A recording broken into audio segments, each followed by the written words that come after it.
Bien, la disculpa del caso de la falta de coordinación para la clase teórica de la tarde. Espero que la mayoría estén conectados. Hoy vamos a desarrollar la clase de osteoartritis. Como ustedes ven en la imagen, esta mano podría simular o podría parecerse a un paciente que tuviera alguna dolencia articular como una artritis reumatoidea. Vemos algunos cambios que se observan a nivel de las interfalángicas y estos cambios se puede percibir mirando que son estructuras generalmente que pueden ser algo duras, a diferencia de un paciente con una enfermedad inflamatoria articular como una artritis. Generalmente estas deformaciones tienden a presentar un derrame articular que se pueden palpar con la presencia de líquido. Es así que la artrosis, o antiguamente conocido como artrosis, tenía que ver mucho con las deformaciones y engrosamiento articular como causa de dolor que originaba no solamente a nivel de manos, sino en otras zonas articulares que vamos a ir desarrollando.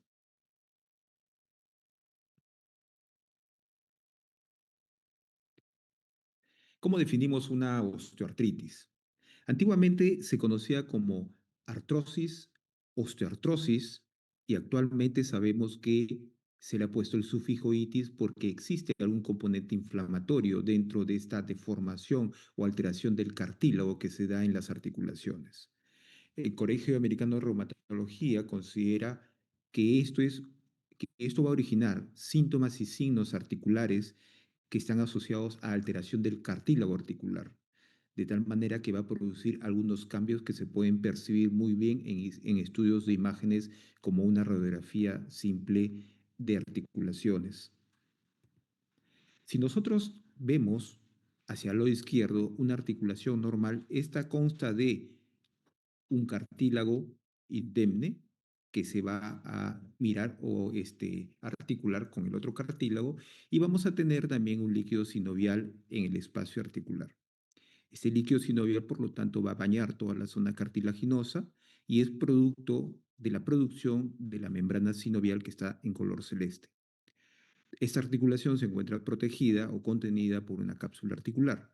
Tenemos otros elementos también por fuera de la articulación, como las bursas, los tendones, las entesis. Pero hoy día vamos a hablar principalmente de esta área articular que se llama cartílago. Hacia la imagen de la derecha vamos a ver los cambios que se van a originar en un paciente que tiene una osteoartritis. En estas vamos a ver que existe inflamación de la membrana sinovial, pero no una inflamación tan severa como lo vemos en los pacientes con artritis, artritis reumatoide, artritis por psoriasis, artritis por microcristales o cualquier otra artropatía inflamatoria. Es cierto que existen fenómenos inflamatorios en la membrana sinovial y por ende nos puede originar cierto derrame articular, que no es lo más común que vamos a observar en los pacientes. También podemos apreciar que el daño articular que se va a dar a este nivel va a originar una degradación o una disrupción del cartílago articular, produciendo adelgazamiento, fracturas o rupturas del cartílago que van a originar cambios a nivel de hueso como la formación de osteofitos. Estas proyecciones óseas que son generalmente periféricas, que pueden inclusive formar puentes óseos con la otra zona ósea, produciendo dolor en algunos pacientes por alteración básicamente neuronal o neurológica. También vamos a observar que existen cambios por debajo del cartílago, estamos hablando de la zona del hueso subcondral, con la formación de quistes o geodas que se van a dar y se pueden apreciar en las placas radiográficas de los pacientes con artrosis. También existe un engrosamiento de la membrana de la cápsula articular que nos va a dar el aspecto de unas articulaciones gruesas, engrosadas o deformes en los pacientes. Todos estos cambios podemos observarlo directamente en una placa o viéndolo por artroscopía.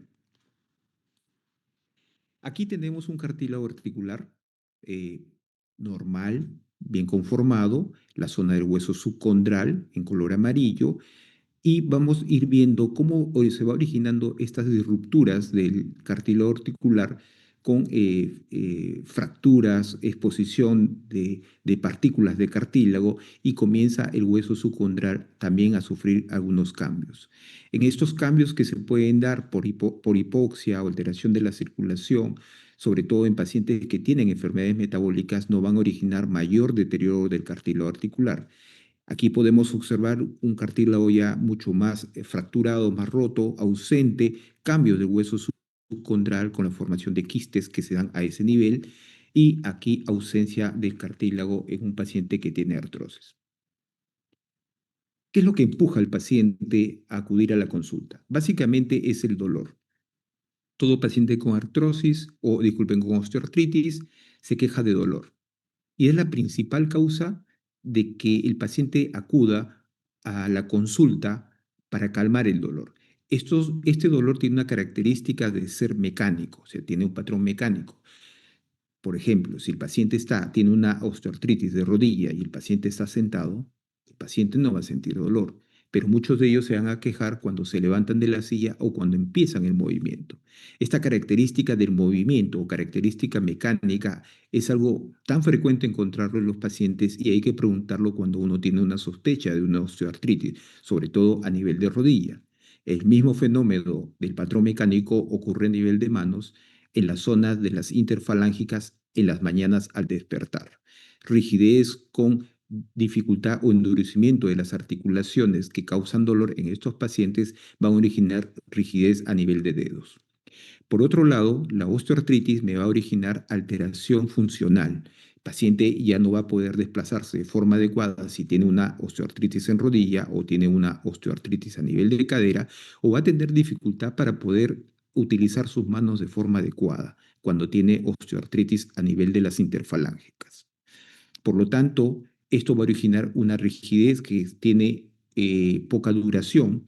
Esto es importante tenerlo en cuenta porque la rigidez de pocos minutos lo vamos a encontrar más frecuentemente asociado a osteoartritis, mientras que la rigidez que dura de 1 hora a más tiempo tiene una asociación fuerte con un proceso inflamatorio articular. Estamos hablando de una artritis, de artritis de cualquier tipo. Por otro lado, la sensación de crujido, crepitación en los pacientes es una cosa que ellos lo van a percibir y en el examen físico uno también lo puede palpar o lo puede notar. Y la formación de osteofitos en imágenes radiológicas que se pueden observar y la presencia en algunos casos de líquido en la articulación o derrame articular. Cabe señalar que este derrame articular es de poca cantidad en muchos pacientes y cuando tenemos más bien abundante derrame articular, por ejemplo en una rodilla, entra como un diagnóstico diferencial de alguna artropatía inflamatoria de otro tipo. Por ejemplo, un paciente que viene, que tiene un antecedente de una osteoartritis de rodillas y que de repente viene en algún momento con una rodilla tumefacta hinchada, probablemente pueda tener algunos microcristales que me están produciendo inflamación, como el pirofosfato de calcio dihidratado, ¿no? O el CPPD, pueden originar condiciones de inflamación. También pacientes que de repente pueden tener una osteoartritis de rodilla y que tienen una inflamación por cristales de monourato sódico, teniendo una inflamación por gota en estos casos. Pero esos son casos particulares. Lo común en los pacientes con osteoartritis es que el derrame esté ausente o que haya poca cantidad de derrame, sobre todo en articulaciones grandes como la rodilla, que se pueden percibir. Lo clásico en el paciente con osteoartritis es la queja del dolor. Y la queja del dolor no se va a presentar en un paciente de 5 años, ni de 10 años, ni de 15 años. Normalmente el grupo etario de los pacientes con osteoartritis es de mayor edad. La queja de dolor articular con rigidez al momento de empezar el movimiento o la rigidez matutina de breves minutos con engrosamiento o deformaciones a nivel de interfalángicas proximales o interfalángicas distales es algo que caracteriza a la osteoartritis de mano o en el caso de la rodilla vamos a verlo en estos pacientes que van a sentir sensación de crujido. Pero también podemos definir a la osteoartritis como aquellos cambios que se pueden observar en una radiografía. Si yo sé que el problema principal está a nivel del cartílago articular, entonces radiográficamente puedo encontrar que ese espacio donde se encuentra el cartílago articular se va a encontrar reducido. Y lo que va a saltar siempre, o el primer hallazgo, es la presencia de pinzamiento articular, pero no cualquier pinzamiento articular. El compromiso del pinzamiento tiene que ser totalmente asimétrico. Esto para diferenciar de los pinzamientos simétricos que lo vamos a observar sobre todo en los pacientes con artritis. Una característica radiológica de los pacientes con artritis reumatoidea son la presencia de pinzamiento simétrico, mientras que la característica del pinzamiento en osteoartritis es un pinzamiento de tipo asimétrico. Vamos a ir viendo algunas imágenes para poder entender a qué llamamos pinzamiento asimétrico. También la formación de hueso nuevo, la zona articular o el tejido cartilaginoso trata de formar nuevo cartílago de lo que se está deteriorando, y este cartílago nuevo tiende a calcificarse con la formación de osteofitos. Y por último, la presencia de una zona blanquecina radiológica que se ve en la zona del hueso subcondral, conocido como esclerosis. Son características que vamos a encontrar en estos pacientes. Aquí tenemos, por ejemplo, una radiografía de rodilla normal. Podemos observar el platillo tibial interno, platillo tibial externo. Tenemos el cóndilo femoral, que se encuentra bien preservado, y lo que nosotros vamos a ver es la distancia entre ambas estructuras óseas, entre el cóndilo femoral y el platillo tibial. En este espacio, que aparentemente no hay nada, se encuentra el cartílago articular. Acuérdese que el cartílago articular tiene mayor composición de agua, tiene proteínas, tiene células, no tiene componente de calcio, no tiene componente de hueso, por lo tanto, en una radiografía no se puede observar el cartílago articular. Lo que sí se ve es la estructura ósea y por ende podríamos decir que el espacio que se encuentra entre ambas estructuras óseas es el espacio comprendido del cartílago articular. ¿Ok? Aquí vemos entonces un buen espacio en los pacientes que tiene una rodilla normal. Aquí se encontrará entonces el cartílago a nivel del fémur y en la parte inferior el cartílago a nivel de la tibia. ¿Cuáles son los cambios radiológicos entonces que vamos a observar? Para empezar, la reducción del espacio. Si en la imagen anterior teníamos que aquí hay cartílago articular y veíamos que el espacio se encuentra preservado, se encuentra adecuado en una separación tan similar como el lado interno como el lado externo, vamos a observar que en una radiografía de un paciente con una osteoartritis se pierde ese espacio articular, como lo podemos ver acá, donde el cartílago prácticamente está ausente. Aquí vamos a encontrar todavía cartílago en el compartimento externo, y es aquí donde podemos decir existe una asimetría en la imagen radiológica. Vemos un espacio articular adecuado y vemos un espacio articular disminuido. A esto vamos a llamar pinzamiento asimétrico. Además, podemos encontrar formación de algunas estructuras óseas, aquí no se ve muy claramente. Algunos radiólogos consideran que la presencia de espinas tibiales prominentes puede ser un signo también que acompaña a la osteoartritis. Eso es muy variable. Genéticamente puede haber espinas más grandes o más pequeñas en algunas personas, pero lo que sí manda siempre es observar la distancia que hay entre ambas estructuras óseas. Y esto significa lo que es el pinzamiento. Por otro lado, la zona del hueso por debajo del cartílago se comienza a poner blanco y eso vamos a denominarlo esclerosis subcondral.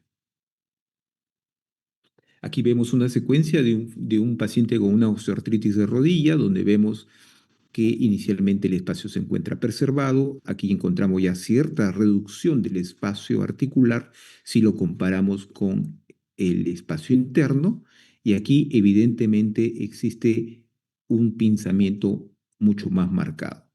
Secuencia de un paciente con una osteoartritis de rodilla. Esta podríamos decir que existe, que es una osteoartritis leve. Esta podríamos decir que es una osteoartritis más severa. Como el parámetro radiológico puede ser muy subjetivo y puede ser interpretado de radiólogo a radiólogo, ya existen escalas de medición para poder definir esta reducción de espacio, lo que nosotros mencionamos o conocemos como la escala de Kellgren. Kellgren lo que ha hecho es tratar de determinar la reducción del espacio en cuatro parámetros. En un pinzamiento simétrico leve, que vendría a ser disculpen, un grado 1 de Kellgren, que vendría a ser un pinzamiento dudoso, en donde para algunos médicos parecería que hay reducción de espacio y para otros no. Un Kellgren de grado 2, donde sí ya hay una reducción de espacio, que si comenzamos a medir estos espacios de estructura, vamos a encontrar una diferencial ya evidente. Un Kellgren de grado 3, cuando el pensamiento es mucho más marcado, y un Kellgren 4, como en este caso, donde ya no hay espacio articular. ¿Ya? Creo que tengo unas imágenes más adelante para poder definir los Kellgren. Por lo tanto, en una osteoartritis puede haber progresión y la progresión va a estar medido por el pinzamiento articular.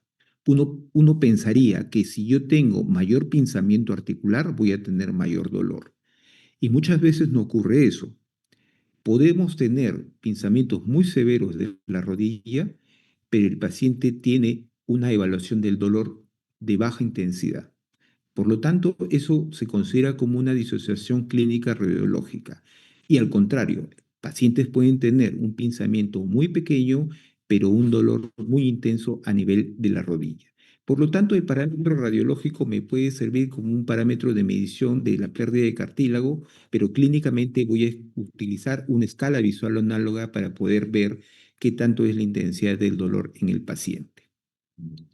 Obviamente, si yo tengo mayor deterioro del cartílago articular, voy a tener mayor incapacidad funcional en estos pacientes, dificultad para arrodillarse, para subir o bajar escaleras o inclusive para poder levantar cosas pesadas. ¿Qué nos dice la epidemiología? Sabemos que este cuadro de osteoartritis no se va a presentar en gente joven. Y si se presentara en gente joven, yo sospecharía una causa secundaria de una osteoartritis. Por ejemplo, un niño de 8 años con una osteoartritis en rodilla ha tenido probablemente una artritis idiopática juvenil en la cual se lesionó el cartílago articular y originó una osteoartrosis de rodilla secundaria. Epidemiológicamente sabemos que los pacientes que tienen osteoartritis generalmente están por encima de los 50 años.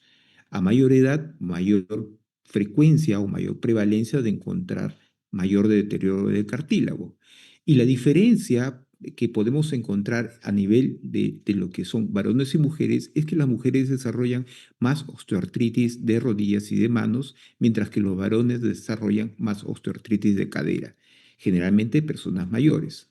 Si alguien le viene y le pregunta, usted tiene un problema de rodilla y tiene 25 años, yo consideraría que no sería una osteoartritis ese dolor que viene a la consulta. Pero ojo, vamos a ver también que existe una condición a nivel de rodilla que es la condromalacia patelar o la condromalacia de la rótula, que esa sí se puede presentar como un fenómeno de deterioro del cartílago a nivel de la rótula y que puede condicionar o encontrarse en personas jóvenes. Por lo tanto, si miramos a nivel de edad, por encima de los 50 años vamos a encontrar que el 10% de los pacientes tienen algo de dolor a nivel articular. Pero si le tomamos radiografía a estos pacientes por encima de los 55 años, vamos a encontrar que el 80% de ellos tienen evidencia radiológica que tienen una osteoartritis. Vean cómo ya hay cambios y no se sabe en qué momento empieza el deterioro de cartílago en los pacientes y no tenemos algún marcador o biomarcador para poder definir en qué momento se está presentando el tema del deterioro del cartílago. Es menos frecuente que existan osteoartritis en una sola articulación. Hay que cuestionar y pensar que puede haber alguna causa secundaria cuando tenemos solo en una rodilla o solo en una cadera o solo una interfalángica una osteoartritis. Generalmente esas pueden ser secundarias, pero el 6% de los pacientes pueden presentar este cuadro clínico. Por otro lado, si yo tengo algunas áreas de articulaciones que no son las más frecuentes o las más comunes de presentar deterioro de cartílago, también tengo que sospechar que está ocurriendo una osteoartritis secundaria. Vemos que la prevalencia a nivel de las personas por encima de 65 años, la gran mayoría tiene osteoartritis de manos y rodillas, en menor porcentaje caderas. Pero la frecuencia del dolor se lo lleva y son las causas más comunes de consulta los pacientes que vienen por dolor a nivel de rodillas con presencia de una osteoartritis, siendo más frecuente en las mujeres. Este es un cuadro o una gráfica para ver cómo la prevalencia en rojo y me está indicando en varones la presencia de osteoartritis nodular a nivel de manos. Las curvas en el caso de las mujeres es mucho mayor y más tempranas, seguidas de las imágenes de rodillas en ambos casos. Aquí la incidencia también que es más común en mujeres, las osteoartritis de rodilla, seguidas de la osteoartritis de cadera en ambos grupos etarios. Sabemos que esta patología existen ciertos condicionantes podemos hablar de factores de riesgo que están asociados al medio ambiente o factores modificables y factores de riesgo genéticos y factores de riesgo que no se pueden modificar. Por ejemplo, estos factores de riesgo es la edad. Desgraciadamente, muchos de los tejidos conforme avancen en años va a haber un deterioro y una degradación, apoptosis de muchas células, deterioro del tejido, fracturas a nivel o de irrupción de tejidos por el desgaste. Entonces la edad es un factor predisponente para una osteoartritis. Pero también el sobrepeso. Los pacientes gordos, los pacientes con sobrepeso, con índice de masa muscular por encima de 25, tienen el doble de riesgo de presentar osteoartrosis, sobre todo en las zonas de carga como caderas y rodillas. Un riesgo relativo que está cercano al dos veces de un paciente que tiene un índice de masa corporal por debajo de 25. El ser mujer es un factor de riesgo y la actividad física. La actividad física, si bien es cierto, es bueno para mejora de la masa muscular, pero en muchos pacientes que tienen actividad física de buena intensidad, por ejemplo, atletas de competencia, van a presentar también mayores traumas a nivel de cartílago articular. Y ciertas actividades físicas van a originar inclusive mayor deterioro. El hacer sentadillas, el hacer ranas, estar en cuclillas, trabajar de rodillas, subir o bajar escaleras, o inclusive el trabajo laboral que tienen algunos estibadores o albañiles, por ejemplo, en el tipo de trabajo que desarrollan o agricultores, pueden tener mayor deterioro del cartílago articular en estas áreas como la rodilla. Los traumatismos, los golpes o los accidentes con mucha frecuencia pueden originar ruptura o fisura del cartílago y estos pueden no ser reparados de forma adecuada. Y por otro lado, fractores estructurales de nacimiento, factores congénitos como displasias que pueden ser pequeñas, leves, que van a originar una mala alineación de la articulación o un pinzamiento articular, las cuales van a ser un factor predisponente a que haya una fricción de las zonas cartilaginosas mucho más común que en otras áreas articulares. Factores genéticos, se sabe que, por ejemplo, madres con artrosis de mano, las hijas tienen también mayor chance de presentar los mismos cambios artrósicos de nódulos artrósicos en dedos comparados a los varones o a los hijos varones. Existen también factores locales o biomecánicos, la deformidad articular y la debilidad muscular. Personas que tienen, por ejemplo, atrofia muscular, pacientes que tienen sarcopenia o pacientes que tienen distrofia muscular o debilidad muscular o poca masa muscular desarrollada, se sabe que también es un factor predisponente para que haya mayor problema artrósico tempranamente. Las deformaciones como los genus varo, genus valgus o las alteraciones de la pisada como el pie plano, talón valgo, pie bot o alguna alteración a nivel de miembros inferiores también pueden ser factores predisponentes a que existen zonas de la articulación que tengan mayor contacto y mayor fricción. Estas van a depender de la zona donde se encuentre la lesión. Como habrán visto en histología, en su clase de histología, el cartílago no tiene membrana basal. Tiene un conjunto de elementos celulares, aquí tenemos los condrocitos y tenemos un material proteico, básicamente tenemos colagenasas, elastasas, tenemos elastina, y también tenemos elementos líquidos, que es en el mayor componente o de mayor abundancia que hay en el cartílago. El 80% de la composición del cartílago es agua, siendo solo un 30% la presencia de proteínas como el colágeno y los proteoglicanos, y solo el 2% va a haber elementos celulares como los condrocitos. Estos pocos elementos celulares se van a encargar de la producción de esta matriz cartilaginosa, y esta matriz cartilaginosa se va a encargar de la contención de la fase líquida en el cartílago articular. Por lo tanto, hay que saber qué papel juega cada uno de estos elementos, y ahí es donde entra un poco la fisiopatogenia de la enfermedad. Estos tres elementos, elementos celular como el condrocito, las fibras colágenas y los proteoglicanos. Las fibras colágenas vendría a ser como un armazón del cartílago articular. Aquí tenemos, por ejemplo, colágenos en una disposición vertical y tenemos colágenos en disposición horizontal. Estos fibras colágenas en disposición vertical funcionarán como efectos de columna en la zona estructural del cartílago. Y estas colágenas horizontales funcionarán como una viga de una casa dentro del cartílago. ¿Qué función entonces tendrán los proteoglicanos, que vendrían a ser proteínas como componentes producto de la producción de los condrocitos? Vamos a ver. El cartílago tiene un efecto de amortiguador. Aquí tenemos una separación adecuada, el paciente o la persona está en movimiento, existe una proximidad, existe contacto de cartílagos, tiene la capacidad de poder absorber las fuerzas de compresión y también distribuirlo para después nuevamente separarse. Este movimiento que se da en el día a día de cuando vamos al hospital, nos vamos a la calle, jugamos un partido, hacemos un deporte, nos vamos al gimnasio, se va a estar constantemente en proceso de contacto y va a depender mucho de los componentes, principalmente colágeno y proteoglicanos, y la cantidad de agua que hay en el cartílago para ver si existe algún tipo de daño o lesión. Los cartílagos deben tener entonces la capacidad de soportar peso y presión y disipar las fuerzas.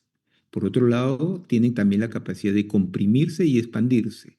Cuando estos cartílagos fallan a su naturaleza estructural, comienzan los problemas de deterioro del cartílago.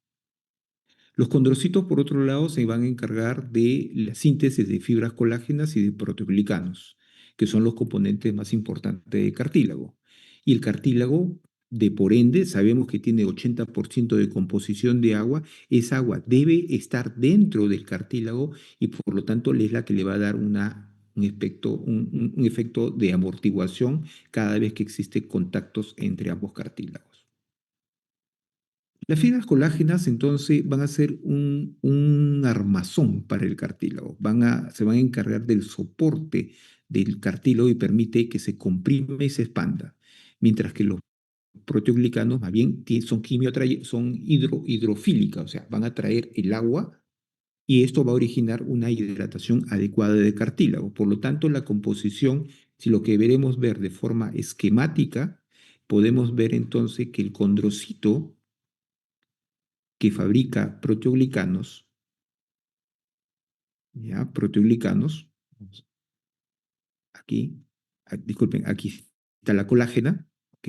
Tejido colágeno, que ya lo hemos visto, acá se comprime la colágena y vuelve a su posición normal.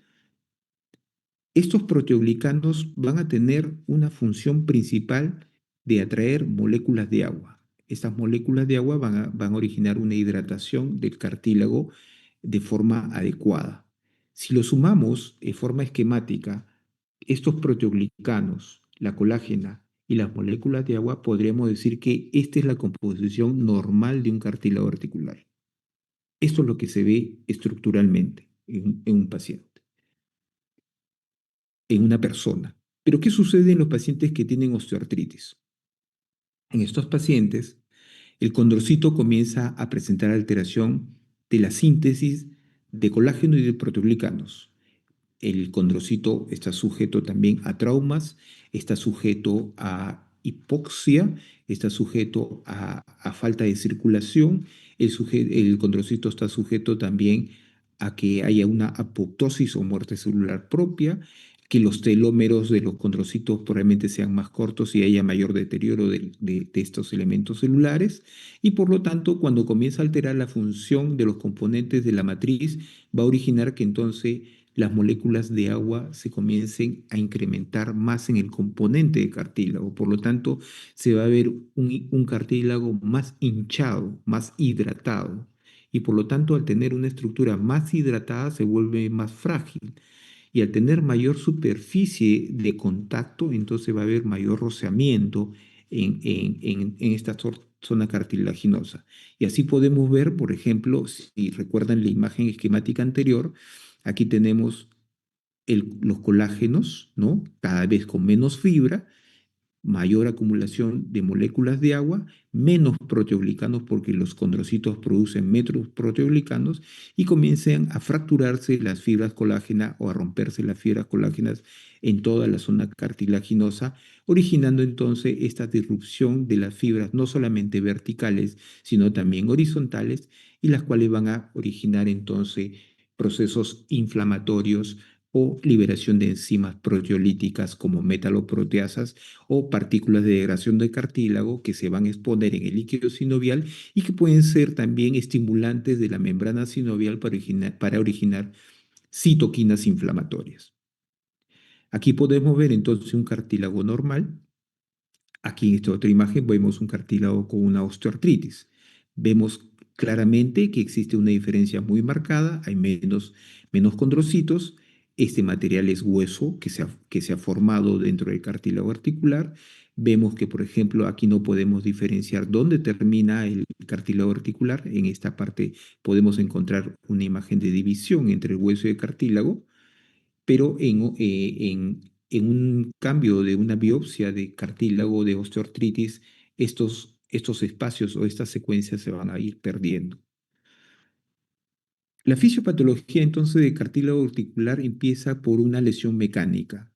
Existen microfisuras, hay fibrilación, rupturas, se activan entonces los condrocitos, comienzan también a alterar su función sintética, hay edema del cartílago articular, el organismo trata de intentar reparar esta zona de microfisuras, la disrupción de la matriz va a originar entonces alteración también de la síntesis celular del condrocito, por lo tanto va a haber mayor degradación que reparación que se van a dar y esto va a originar liberación de enzimas proteolíticas como metaloproteinasas, agreganasas. También va a haber aumento de la producción de radicales libres y de citoquinas quimioatrayentes, las cuales van a estar inmersos dentro de la patogenia de la enfermedad. Antiguamente se pensaba que el efecto aquí terminaba, que era solamente un efecto de destrucción de cartílago por un efecto mecánico. Ya en los últimos años se sabe que el efecto más bien de citoquinas inflamatorias en estos pacientes van a originar perpetuación de mayor daño y deterioro no solo del cartílago, sino de los elementos celulares. Por lo tanto, también se van a producir factores de crecimiento, ¿ya? Y esto se va a observar en la membrana sinovial, la formación de nuevos vasos sanguíneos y calcificación de cartílago y la pérdida de cartílago progresivamente con la producción de moléculas o productos de degradación de cartílago conocidos como DAMs. Como les decía, esquemáticamente podemos ver, por ejemplo, en una biopsia, cómo están los condrocitos dispersos en todo el cartílago articular. Y podemos encontrar muy bien ordenados las filas de los condrocitos y una división entre la parte ósea, que vendría a ser esta zona de acá, y la parte cartilaginosa a través de la zona del cartílago calcificado. En esta zona de división podemos encontrar la interfase entre el hueso y el cartílago, cosa contraria a lo que vemos ya en un paciente con una osteoartritis, donde no podemos encontrar interfaces. Vamos a ver deterioro celular, fracturas del cartílago, la lámina ósea se encuentra también fracturada, mayor proliferación de vasos sanguíneos. O sea, aquí existe todo un fenómeno inflamatorio en la cual se intenta reparar, pero al final termina degradándose mucho más la zona del tejido. Por lo tanto, eh, ¿qué sucede a nivel del hueso subcondral? El hueso subcondral, que recibe básicamente microvasos o la vasculatura que va a alimentar el cartílago, va a haber, por un lado, acción de los osteoclastos con la formación de quistes óseos. Estos quistes óseos se van a observar radiográficamente como pequeñas zonas radiolúcidas, zonas oscuras en las cuales me está diciendo que existe un deterioro de la circulación a ese nivel por efecto o mediado por la resorción. Por otro lado, en la radiografía se pueden observar formación de huesos porque los condrocitos llegan a formar más cartílago, pero este cartílago nuevo se llena de mineral, osificándose, produciendo entonces una expansión de la superficie de cartílago con mayor producción de factor transformador o de crecimientos a ese nivel. Aquí podemos ver, por ejemplo, cómo un osteofito se forma. En esta imagen de la izquierda superior tenemos acá el cartílago articular, aquí tenemos la zona del hueso subcondral y aquí tenemos la membrana sinovial, espacio que existe entre membrana sinovial y hueso. Ahí existe zona de daño del cartílago por trauma. Aquí se está formando nuevo cartílago.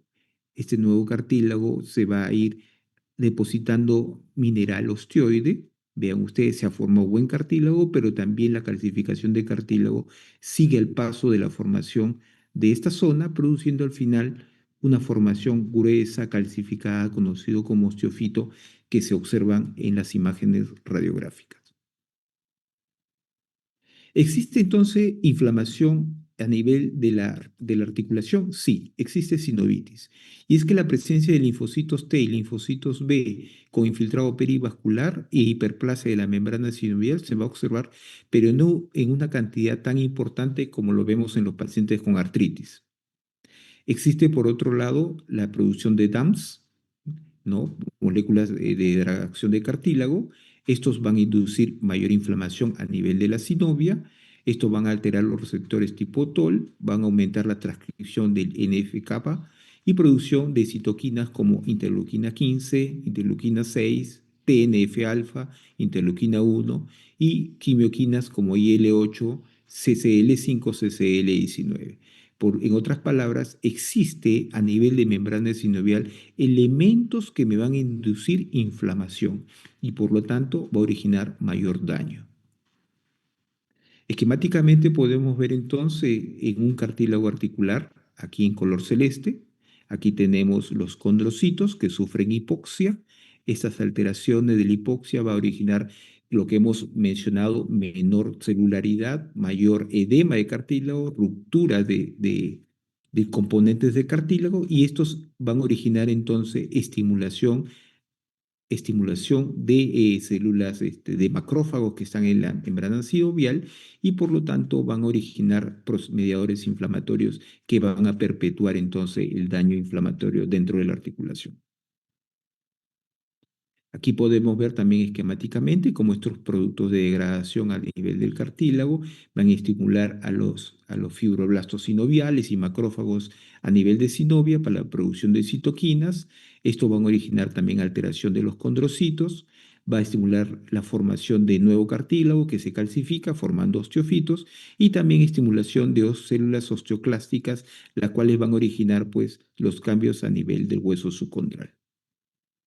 Y al final se puede ver que un cartílago termina dañado de esta manera. Clínicamente, salimos de la fisiopatología y llegamos ahora entonces a cómo se presenta o yo cómo sé si mi paciente tiene una osteoartritis. Principal dato, dolor articular de tipo mecánico. Pero la causa de dolor en una articulación no solamente es artrosis. Acuérdense que el efecto mecánico es un efecto de movimiento, por lo tanto, cualquier estructura que se encuentra como parte de una articulación también puede producir dolor. Por ejemplo, las bursas, puede haber vasos sanguíneos dilatados, puede haber una deformación articular, puede haber sinovia, puede ser la distensión capsular, irritación de nervios, pueden originar los tendones, las entesis, pueden originar dolor articular en movimiento. Una de las causas es la artrosis. ¿Ya? Vamos a ir viendo cuáles son los componentes para sospecha de una osteoartritis en los pacientes. Por lo tanto, el síntoma principal de dolor se exacerba con el movimiento. Es un dolor de tipo mecánico. Generalmente en personas mayores. El dolor se presenta en menor cuantía cuando el paciente no mueve la articulación, o sea, no hay dolor en reposo. Y el dolor no es causado directamente por un daño directo en la articulación. Y estamos hablando que además sabemos que el cartílago, cuando uno tiene un daño directo, ya sea por una punción directa de una articulación, al cartílago, el cartílago no duele porque no tiene nervio y tampoco sangra porque no tiene vasos. Entonces los daños directos no son los que van a causar, van a causar el problema de síntoma de dolor en un paciente. Lo que va a causar dolor son las estructuras neurológicas que van a llegar al cartílago, la membrana sinovial, la cápsula, la presión del líquido que puede haber a nivel de la articulación pueden causar dolor y la fricción del cartílago cuando hay contacto. Otro detalle importante clínico es la presencia de rigidez. La rigidez que se observa en estas articulaciones son máximo de 30 minutos. Muchas literaturas y libros dicen 20 minutos, pero una rigidez por encima de una hora no es normal encontrarlo en una osteoartritis. Ya me hace sospechar que puede haber una patología de una artritis más bien en ese paciente que tiene una rigidez por encima de una hora. Entonces, la rigidez de 20 a 30 minutos en los pacientes con osteoartritis. La topografía. Las zonas donde vamos a encontrar más comúnmente artrosis. No todas las áreas articulares van a presentar artrosis.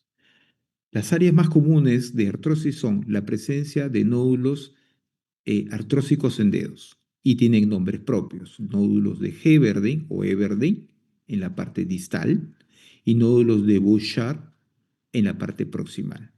También a nivel de mano tenemos a nivel de la primera articulación carpo-metacarpiana, a este nivel conocido como risartrosis. Vamos a tener artrosis a nivel de la columna con la formación de osteofitos, mal llamados picos del oro. También tenemos zona de artrosis o osteoartritis de cadera, tenemos a nivel de rodilla, y aquí en la imagen no salió, pero aquí también se puede observar a nivel del primer carpo metacarpiano formando lo que es el juanete o halus valgus. Esas son las zonas más comunes que ocurre la osteoartritis. ¿Ok? Por lo tanto, si yo encuentro cambios del cartílago articular a nivel de lo que es el codo o a nivel de lo que es el hombro, probablemente no será una osteoartritis primaria. Si yo encuentro cambios articulares a nivel del tobillo, no voy a considerar una osteoartritis primaria. Si yo encuentro cambios del cartílago a nivel de la muñeca, tampoco consideraré una osteoartritis primaria, porque las osteoartritis primarias las vamos a tener en las interfalángicas proximales, en las interfalángicas distales, en la base del pulgar, en la base del dedo gordo, rodilla, cadera y columna. O sea, que eso quede bien claro. Esas son las zonas donde ocurre el problema de osteoartritis. Un poco ya que para algunos puede ser un tema de confusión entre una artritis reumatoidea y una osteoartritis, a nivel de lo que es la topografía articular, vamos a ver que la osteoartritis, la artritis reumatoidea tiene mayor extensión de compromisos articulares. Por ejemplo, en un paciente con una artritis reumatoidea vamos a encontrar componente de dolor a nivel de las metacarpofalángicas, cosa que no hay en osteoartritis. En artritis reumatoidea vamos a encontrar inflamación de las componentes de interfalángicas proximales. Ahí sí existe una coincidencia porque también las interfalángicas proximales lo vamos a encontrar en osteoartritis. Pero a nivel de muñecas hay diferencia, mientras que artritis reumatoidea me puede afectar carpo y muñeca, en osteoartritis no existe esta afectación. También la artritis reumatoidea me puede tomar lo que es codo, me puede tomar hombro, me puede tomar cadera, rodilla, tobillo, tarso, metatarso, interfalángicas. Vamos a ver que tiene entonces la artritis reumatoidea mayor espectro de dolor e inflamación articular. Y el tiempo de rigidez, rigidez de una hora o más de una hora en artritis reumatoidea, en osteoartritis, rigidez no más allá de 30 minutos. ¿Cómo podemos clasificar entonces a la osteoartritis? Una, una fácil forma de clasificar es aquellos que tienen osteoartritis localizada solo en rodillas, por ejemplo, o una osteoartritis generalizada que tiene más de tres componentes articulares, rodilla, manos y caderas, ¿no? Entonces, podríamos decir por el número de áreas comprometidas, localizada o generalizada. O también podríamos decirlo en primarias y secundarias. Las primarias vendrían a ser lo que hemos mencionado, estas áreas articulares que son tomadas por deterioro de cartílago, mientras que las secundarias hacen referencia a una enfermedad que me ha originado una osteoartritis. Por ejemplo, si yo he tenido una artritis reumatoidea a nivel de muñeca, de repente me hace una osteoartrosis de muñeca. Pero si la artritis reumatoidea lo he tenido en rodilla y me hace una osteoartrosis de rodilla, ¿cómo diferencio entre una y otra? Es difícil. Puede ser la edad la diferencia, porque la artritis reumatoidea se presenta en personas jóvenes, la osteoartrosis en personas mayores. Entonces, si yo tengo una artrosis que fue dañada por la artritis reumatoidea a los 20 años, probablemente sea secundaria. Y así, existen otras enfermedades inflamatorias que van a producir también cambios o deterioro de cartílago, espondiloartritis, infecciones o alteraciones metabólicas como condrocalcinosis, gota, enfermedad de Payet, diabetes, alteraciones de mala alineación, genuvaro, genuvalgo, coxavara, coxavalga, enfermedad de Pertes, dismetría, osteonecrosis o alteraciones por trauma, ¿no? Por ejemplo, pacientes que han sido operados de meniscos o pacientes que han tenido de repente alguna cirugía articular por alguna situación de trauma, rupturas ligamentarias o fracturas cercanas a la articulación. Clínicamente, hemos dicho que la clínica es dolor y el dolor puede estar acompañado de tipo mecánico con cambios deformativos. Aquí podemos apreciar nódulos de Heberding, por ejemplo, a nivel de manos. Aquí podemos ver los nódulos de Bouchard en interfalángicas proximales, una osteoartrosis de rodilla con ligera tumefacción, puede haber derrame. Generalmente el líquido que se puede extraer de esta rodilla me indica un líquido de tipo no inflamatorio. Puede haber sensación de crujido cuando doblo esta rodilla. Puede haber inclusive cierto cambio de la temperatura. Se describe mucho que son articulaciones frías, no calientes, porque no existe mucho proceso inflamatorio, pero pudieran ocurrir también algo de calor en las articulaciones cuando uno lo palpa. Y por otro lado, hay limitación del rango articular, o sea, no llega a completar los movimientos articular. Lo que hemos estado haciendo práctica con los chicos ahí en consultorio, veíamos como algunos pacientes no llegaban a doblar totalmente la rodilla porque había un tema de limitación funcional o no podían doblarla o no podían rotar la cadera en su totalidad porque también había un tema de fricción a nivel del cartílago de la cadera. A nivel de manos vamos a encontrar los nódulos de Everding, acá está escrito Heberding o Everding, en la parte distal, en la interfalángica distal, y los nódulos de Bouchard a nivel de las interfalángicas proximales. Aquí se ven Everding mucho más grandes, son generalmente duros estos nódulos, no hay presencia de líquido. Y a nivel de manos también tenemos que recordar que existe un área que se llama en la base del primer dedo, que es la risartrosis. Según DANES 3, pacientes por encima de 60 años, la mayoría tenía nódulos de Heberde, con poco dolor, seguidos de nódulo de Bouchard y la risartrosis en menor cuantía cuando hablábamos de artrosis a nivel de manos. ¿Cómo llegamos a un diagnóstico? Existen varias formas de poder llegar a un diagnóstico. Uno es el diagnóstico a través de criterios clínicos, ¿no? No voy a pedirle que se aprendan los criterios de clasificación para artrosis de mano. Hay puntuaciones, hay que sumar uno, 2 y 3 para poder definir si es posible o definitivo el diagnóstico. En realidad lo que me interesa mucho es saber si hay dolor y cambios nodulares de artrosis en interfalángicas proximales y distales. Igual para rodillas, existen criterios, dolor, crepitación, que es básicamente lo que nosotros hemos estado mencionando durante el transcurrir de la clase. Igual para lo que es artrosis de cadera, existen criterios diagnósticos de tipo clínico. Pero la radiografía yo creo que es lo más evidente que se puede medir. Y en ella tenemos el estrechamiento asimétrico, la esclerosis del hueso subcondral y la presencia de osteofitos como características radiológicas principales en los pacientes. Vamos a ir revisando cada uno de ellos. Radiografía de rodillas, pinzamiento asimétrico, espacio articular externo conservado, reducción de espacio articular, pinzamiento de tipo asimétrico, esclerosis de hueso subcondral en ambas carillas y formación, no sé si llegan a ver acá, hay formación de un hueso nuevo que se conoce como osteofito. Igual en la otra rodilla, pinzamiento de tipo asimétrico y acá hay un osteofito pequeño que se está formando. Esclerosis de hueso subcondral. No se observan todavía los quistes o geodas, vamos a observarlo probablemente en otras imágenes.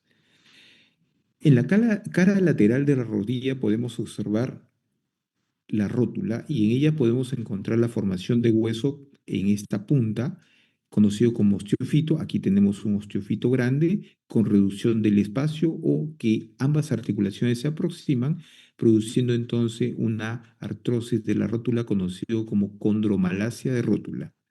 Aquí formación osteofito también en la parte anterior en este paciente y esclerosis a nivel del hueso subcondral. Por lo tanto, las características radiológicas que ya hemos repasado, como reducción de espacio, formación de osteofitos, quistes subcondrales, esclerosis de hueso, y esto va a llevar a una mala alineación de la estructura articular, son características que podemos encontrar en los pacientes con osteoartrosis. En cadera, por ejemplo, también tenemos los mismos cambios. Aquí podemos ver la cabeza femoral, la bola o la esfera, esta línea blanca que estoy marcando, que es el acetábulo, y entre el acetábulo y la cabeza femoral existe un espacio articular. Este espacio que se ve en una imagen oscura es el espacio que debemos conservar en todas zonas, en zona articular coxofemoral, diferente a lo que tenemos acá. Aquí no hay espacio articular, se ha perdido totalmente, se ve esclerosis del hueso, se ha formado hueso nuevo acá como osteofito, se ha formado más osteofitos a este nivel, inclusive se ha perdido el volumen de la cabeza, se comienzan a formar pequeñas zonas transparentes conocidas como geodas. Aquí tenemos geodas o quistes mucho más grandes a nivel del acetábulo. Entonces, estos quistes o geodas son cambios que se dan a nivel del hueso subcondral en los pacientes con osteoartritis. Aquí podemos ver también mayor esclerosis, formación de osteofitos en un paciente con una osteoartritis de cadera o coxartrosis, también conocido, ya que el nombre articular va a definir qué daño se está ocurriendo, podríamos decir osteoartritis de cadera o una coxoartrosis. Y si es en rodilla, podría ser una osteoartritis de rodilla o una gonoartrosis. En manos, los mismos cambios, la presencia de nódulos de Heberden y nódulos de Bouchard. Vean ustedes aquí reducción de espacio articular a nivel de interfalángicas distales. A nivel de interfalángicas proximales también existe cambios de reducción de espacio. Es más, en algunos casos se ve lo que conocemos como el signo de la gaviota. Acá se ve esta, parece una gaviota volando con las alas desplegadas. Podemos encontrar en estos pacientes. O aquí, reducción o pinzamiento del espacio de la primera carpo metacarpiana.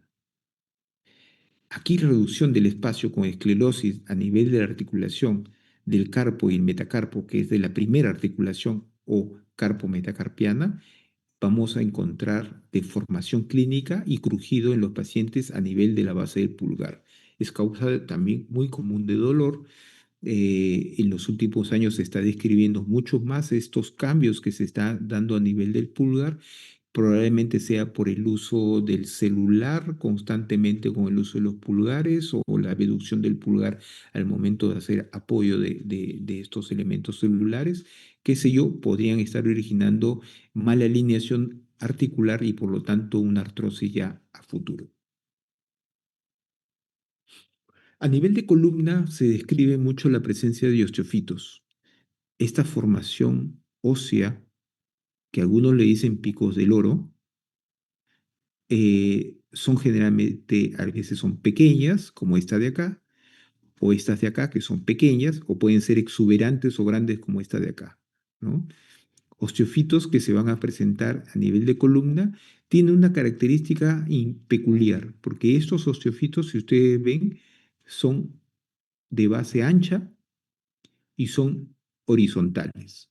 Un poco para diferenciar de los osteofitos o de los fitos que se forman en la espondilitis anquilosante.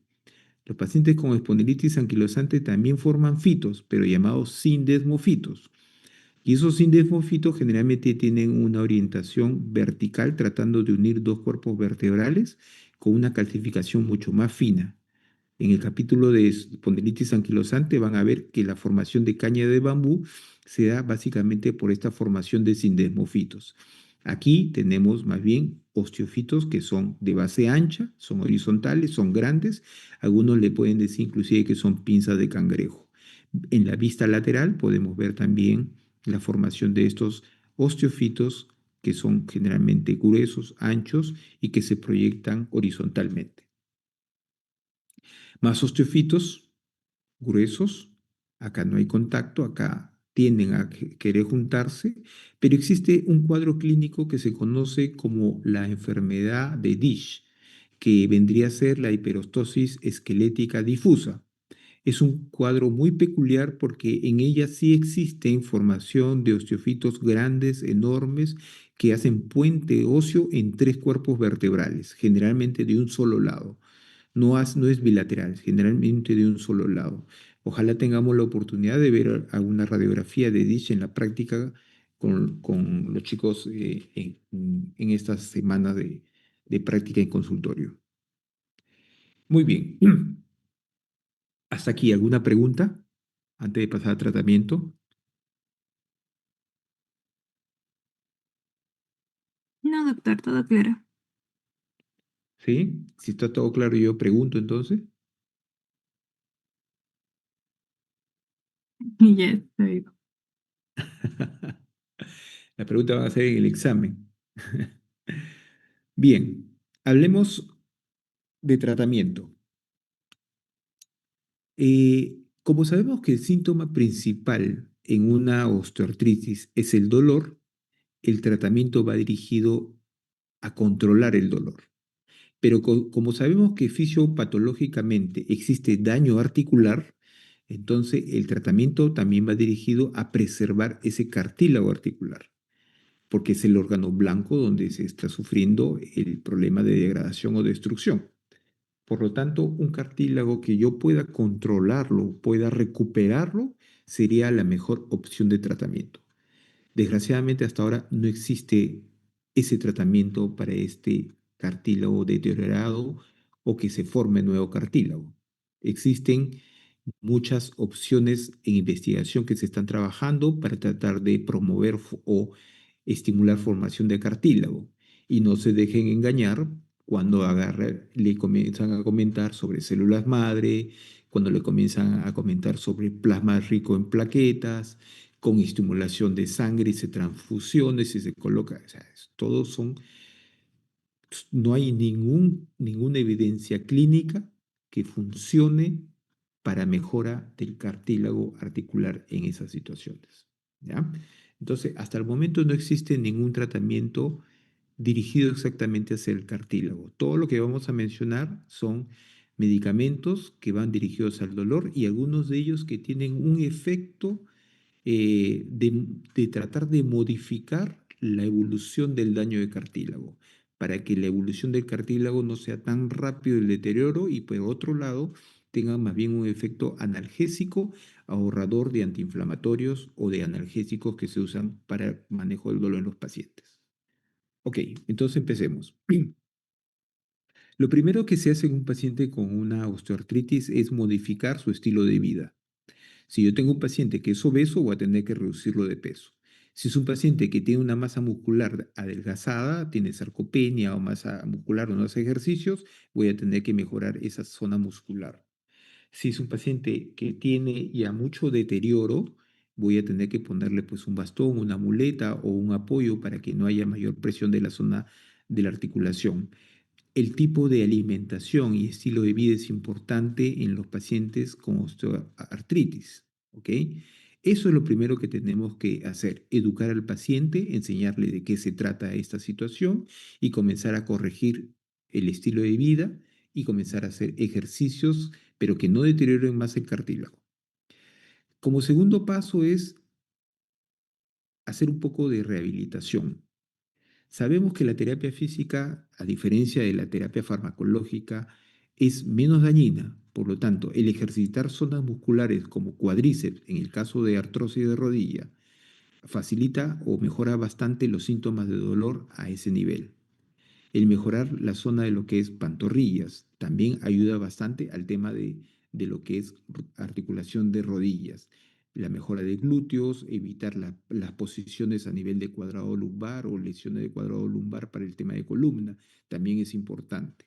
Entonces, la terapia física es un paso muy bueno, es un paso que se recomienda tempranamente en los pacientes que ya están presentando dolor de tipo mecánico en una articulación que se sospecha que tiene una osteoartrosis.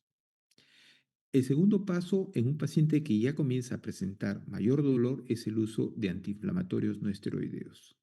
Y aquí se preferiría usar los antiinflamatorios menos dañinos. El acetaminofén o paracetamol es un antiinflamatorio, pero que tiene menos agresividad sobre la mucosa gástrica. Por lo tanto, va a haber menos problemas de úlcera, sangrado o perforaciones como consecuencia del uso del paracetamol. ¿Ya? Pero ¿cuál es el problema del paracetamol? Su potencia no es tan fuerte. Tenemos que usar por lo menos dosis un poquito altas, de 1 gramo, por ejemplo, o 2 gramos al día de paracetamol para controlar el dolor. Cuando los pacientes comienzan a no sentir alivio o control del dolor, se comienzan ya a usar antiinflamatorios no esteroideos clásicos o antiinflamatorios no esteroideos que inhiban la ciclooxigenasa 2 o COX-2. En este grupo tenemos actualmente en el mercado el celecoxib y el etoricoxib como inhibidores COX-2.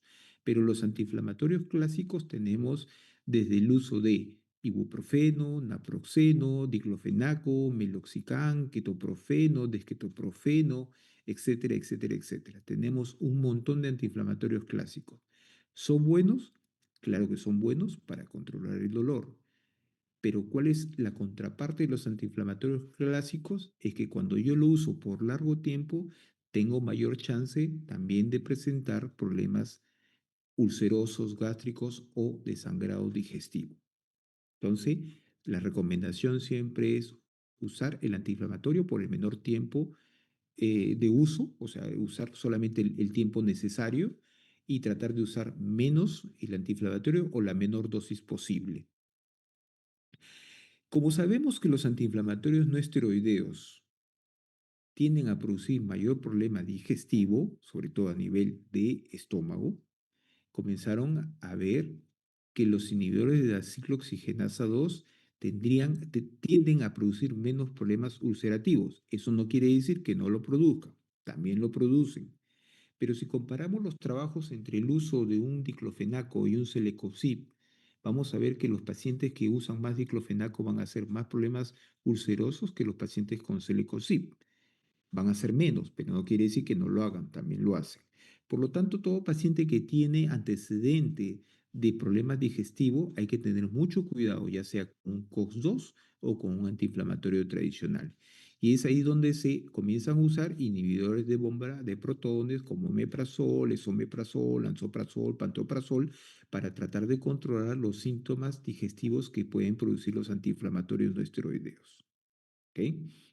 Y por último, el reemplazo articular. Si yo tengo la rodilla totalmente deteriorada y gastada, Entonces, la cirugía de rodilla puede ser un buen paso para controlar el tema para poder reemplazar esa articulación que está totalmente dañada. Actualmente existen diversos tipos de prótesis que se colocan, completas, incompletas, segmentadas, de titanio, etcétera, etcétera. Hay un montón de tipos de prótesis de acuerdo al tipo de paciente que va a presentar o presenta el deterioro articular. Tenemos que mencionar también que existen algunas inyecciones que se colocan en las articulaciones, como los corticoides, por ejemplo. El efecto del corticoide al infiltrar una articulación es básicamente alivio del dolor, y si una articulación está inflamada o hinchada, lo que va a originar entonces es una reabsorción de ese líquido para que esa membrana sinovial se desinflame, y por lo tanto el paciente va a tener alivio o del malestar o incomodidad de la articulación hinchada. También existen infiltraciones de ácido hialurónico que se colocan dentro de la articulación. Y también dentro de los primeros pasos de buscar analgesia es el uso de los analgésicos tópicos. ¿Qué nos dicen las tres instituciones más importantes? Bueno, en este caso tenemos cinco instituciones importantes a nivel mundial para el manejo de artrosis. El Colegio Americano de Reumatología, la Liga Europea de Lucha contra Artritis, la Sociedad Internacional de Estudios de Artrosis, el EXEO y las guías NICE, que son las británicas. Si ustedes ven acá, todos coinciden en que la educación al paciente y el cambio de estilo de vida en ellos es importante. Los ejercicios y la terapia física como primer nivel de desarrollo en todos. En eso coinciden bastante. Bajar de peso o ponerlo en el peso ideal a los pacientes, como parte de la terapia inicial en un paciente con artrosis. Después, a comenzar a buscar algunos ortéticos que puedan ayudar a mejorar la postura, y comenzar a usar algunos TENS ya como terapia en algunas guías. Saltemos esto porque no todos lo aprueban o no todos están de acuerdo. Algunas terapias alternativas como la acupuntura, la termoterapia, también tienen su utilidad en algunos pacientes, pero de primera línea, los antiinflamatorios tópicos, en cremas, en geles que se pueden aplicar en las articulaciones. ¿Tienen un efecto en algunos pacientes con artrosis? Sí tiene efecto. No en todos, pero si yo prefiero usar algo tópico y que me alivie el dolor, preferiría eso antes de usar un antiinflamatorio vía oral. Segundo paso, el uso antiinflamatorio de no esteroideos. Eso en casi todas las guías están de acuerdo con el uso de antiinflamatorios, pero a la menor dosis posible. El paracetamol, también en la gran mayoría está de acuerdo con el uso de paracetamol. Los inhibidores de ciclo oxigenasa 2 también todos están de acuerdo. La capsaicina tópica, que vendría a ser los agentes irritantes a nivel de la piel para buscar también liberación de endorfinas, algo así como la acupuntura o las picaduras de abeja. Entonces, en algunos hay puntos a favor, otros en puntos en contra. El uso de opioides, aquí es algo más controversial. El uso de tramadol, por ejemplo, tramadol, tapentadol o cualquier derivado opioide, también en algunas guías lo recomiendan, otras prefieren no recomendarlo por el efecto básicamente aditivo que puede originar los opioides en los pacientes cuando usan terapia analgésica. Inhibidores de recaptación de serotonina, sobre todo en aquellos que tienen dolor neuropático, también lo recomiendan. Igual algunos usan, por ejemplo, nutricépticos, por ejemplo, glucosamina, colágeno, condroitina. Algunos tienen un efecto favorable, en la gran mayoría ustedes ven que en realidad no lo recomiendan, no es recomendable. Los corticoides intraarticulares en efectos cuando existe inflamación articular. El ácido hialurónico, ya casi en todas las guías lo tienen casi aprobadas, el ácido hialurónico. La duloxetina funcionaría como los inhibidores de recaptación de serotonina, tienen también un efecto a nivel antidepresivo, pero su efecto principal es a nivel del efecto del dolor neuropático, igual como la duloxetina. ya está aprobado para el manejo de artrosis, también para manejo de dolor por artrosis, y algunas otras terapias que en realidad no están bien recomendadas, como uso de medicamentos para artrosis, lavados articulares el reemplazo articular o artroplastía articular sí es recomendado en los pacientes que lo necesitan. Vamos a hacer una revisión de algunos de ellos nada más. No vamos a hacer todos, si no, no vamos a pasar toda la noche acá. Esta imagen es solamente para tener en cuenta que yo puedo tener artrosis, pero puedo tener también solo artrosis o puedo tener artrosis con alguna comorbilidad. Esto quiere decir, puedo tener artrosis con hipertensión, con diabetes, con problemas hepáticos, con problemas de arteriosclerosis. En estos casos tengo que medir la comorbilidad para ver qué cosa le puedo dar, porque si yo tengo, por ejemplo, un paciente que tiene un daño renal con artrosis, y le doy un antiinflamatorio no esteroideo, termino por empeorar el tema de la filtración glomerular. Si tengo un paciente con artrosis y tengo un problema de angina, los antiinflamatorios no esteroideos pueden producir mayor problema cardíaco y el paciente puede terminar infartado. Entonces, hay que tener en cuenta que el paciente que tiene artrosis puede tener adicionalmente otras patologías que les acompañan. ¿Qué nos dicen algunas guías para el manejo de paciente con artrosis? La mayor parte de las guías AC regular nos dicen, inicien ustedes con algo suave, paracetamol, o en algunos casos paracetamol con tramadol, que son dosis bajas, ¿ya? Si la alternativa a la falta o ausencia de la terapia vendría a ser el uso de un antiinflamatorio más potente o el uso de un opioide como el tramadol, o de repente va a poder requerir infiltración de corticoides. Algunos dicen, no, podemos usar un colágeno, una glucosamina, una condroitina, una cúrcuma o algo que me pueda ayudar también a mejorar parte del dolor. Mientras no sea tóxico, no hay ningún problema. Pacientes que no responden, entonces se comienza a usar ya antiinflamatorios más potentes a largo tiempo, sobre todo se prefieren los COX-CYPs. Y si tiene algún antecedente gástrico, usar un inhibidor de bomba. O en su defecto, usar analgésicos, cuando falla esto, analgésicos más potentes como los opioides, corticoides intraarticulares o por último, operar esa rodilla. ¿Ya? Entonces, vamos a hablar algunos minutos de manejo de artrosis. ¿Hasta ahí alguna pregunta? ¿Preguntas, dudas, comentarios?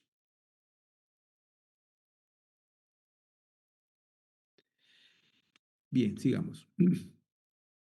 En el manejo de No, doctor. artrosis, bien, sí, sí, te escucho. Todo claro. Ah, ok, perfecto.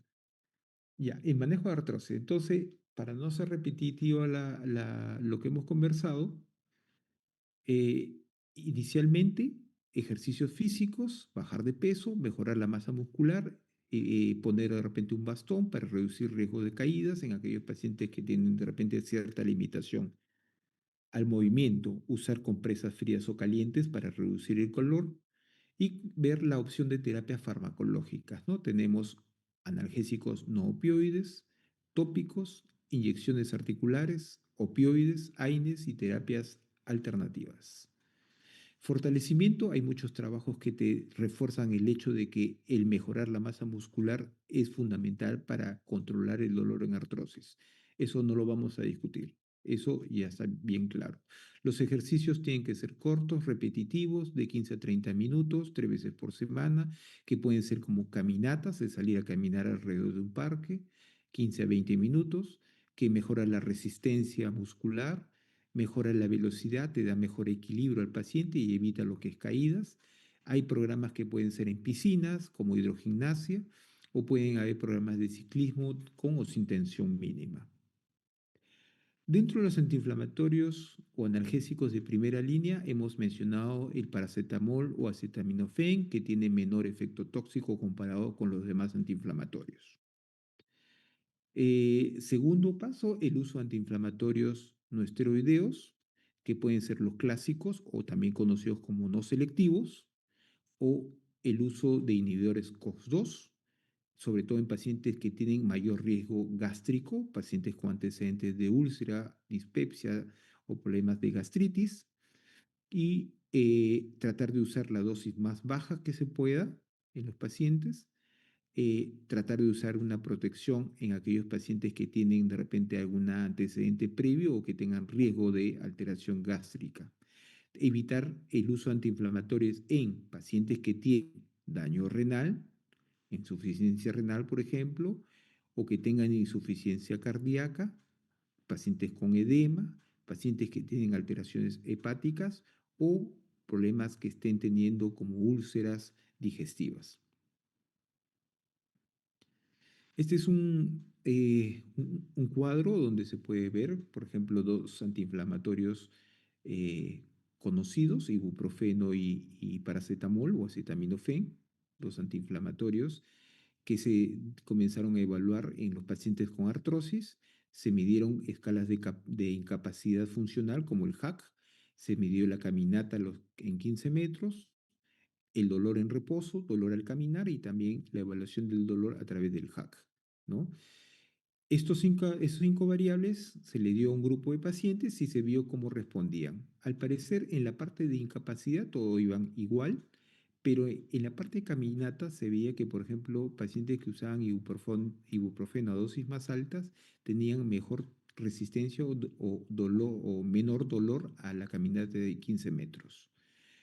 Eh, el dolor a través de la escala de HAQ en pacientes que hacen actividades diarias parecía que respondía tan igual el paracetamol como el ibuprofeno.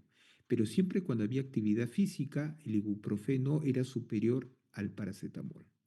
Es más, el dolor en reposo, dolor nocturno, también se encontraba una diferencia importante. Por lo tanto, el hecho de acetaminofén no es que sea malo para el manejo del dolor, es muy bueno, pero se prefiere usar sobre todo aquellos que tienen dolor de menor intensidad. Los COX-2. Los, este es un capítulo de COX-2 que nos podremos demorar pues, unas 3 horas por lo menos en hablar, pero vamos a hablar generalidades. Sabemos que existen dos ciclos que se producen las prostaglandinas, la vía de la COX-1 y la vía de la COX-2. La vía de la COX-1 producen prostaglandinas de tipo fisiológicas que normalmente funcionan de elementos de protección. Por ejemplo, a nivel del estómago tenemos la producción de prostaglandina E2, que está en el moco o en la parte de la mucosa estomacal para proteger el tema de lo que es la irritación.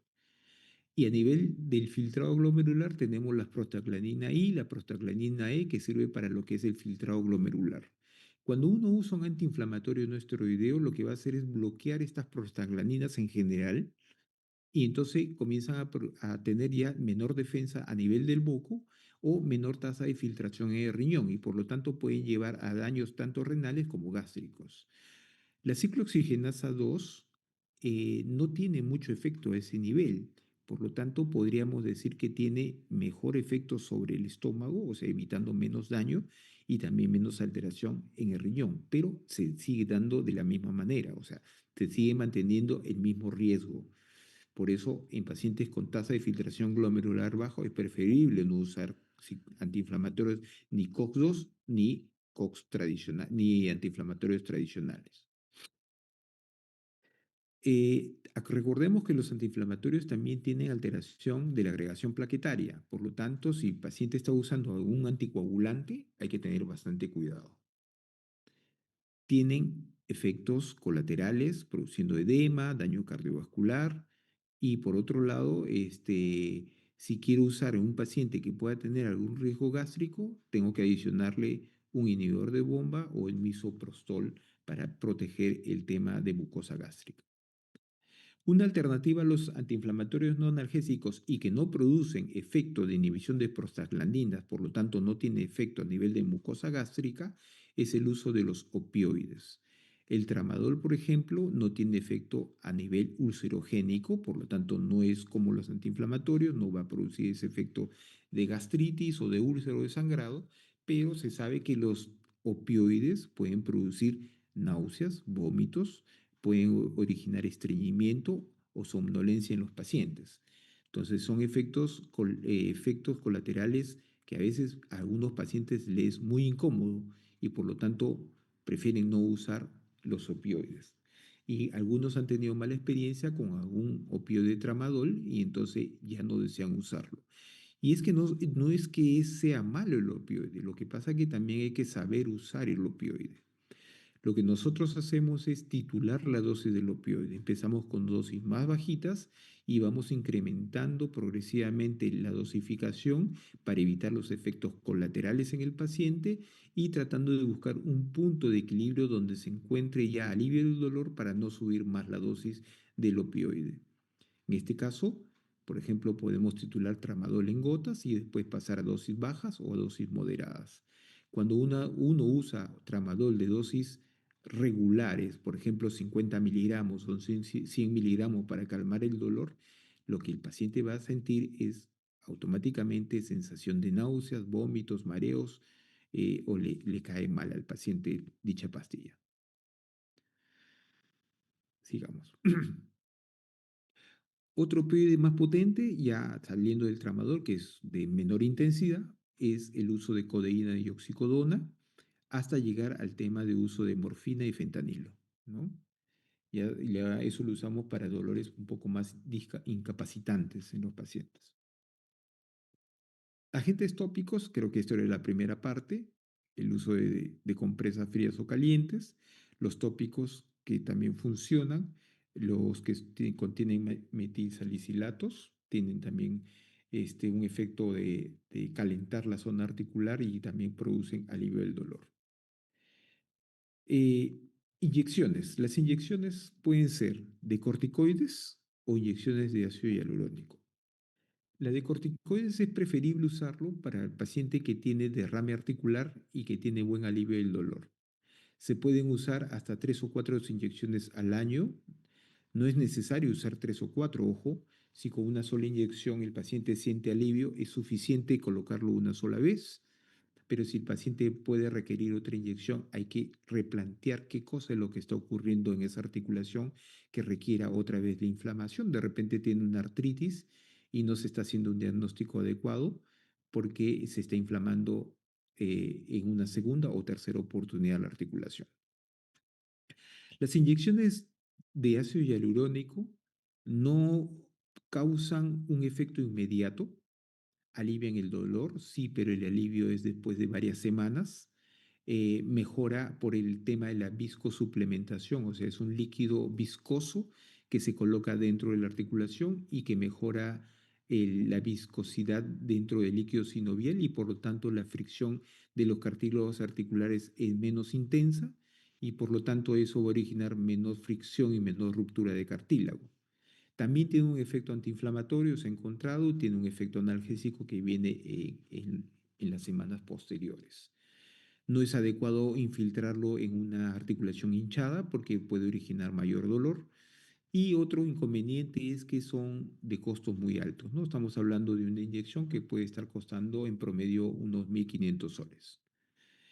Y otro procedimiento que se hace es lavado articular. Actualmente ya pocos, creo que en ningún lugar en el Perú ya lo está haciendo, lavado articular, que lo que buscaría sería eliminar todas esas partículas de degradación de cartílago que hemos visto en la fisiopatogenia, que también estimulan inflamación en sinovia o producen mayor alteración del medio interno y por lo tanto mejoraría un poco el tema del lavado en los pacientes la zona de articular. Actualmente lo que hacen a veces es artroscopía más bien y hacen un lavado y un cepillado por artroscopía y por eso pueden tener un alivio importante del dolor.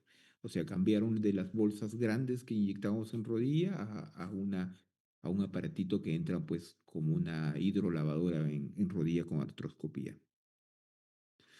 Las infiltraciones. Las infiltraciones ustedes en práctica probablemente lo van a ver. Mañana con mi grupo tenemos unas 3 infiltraciones programadas.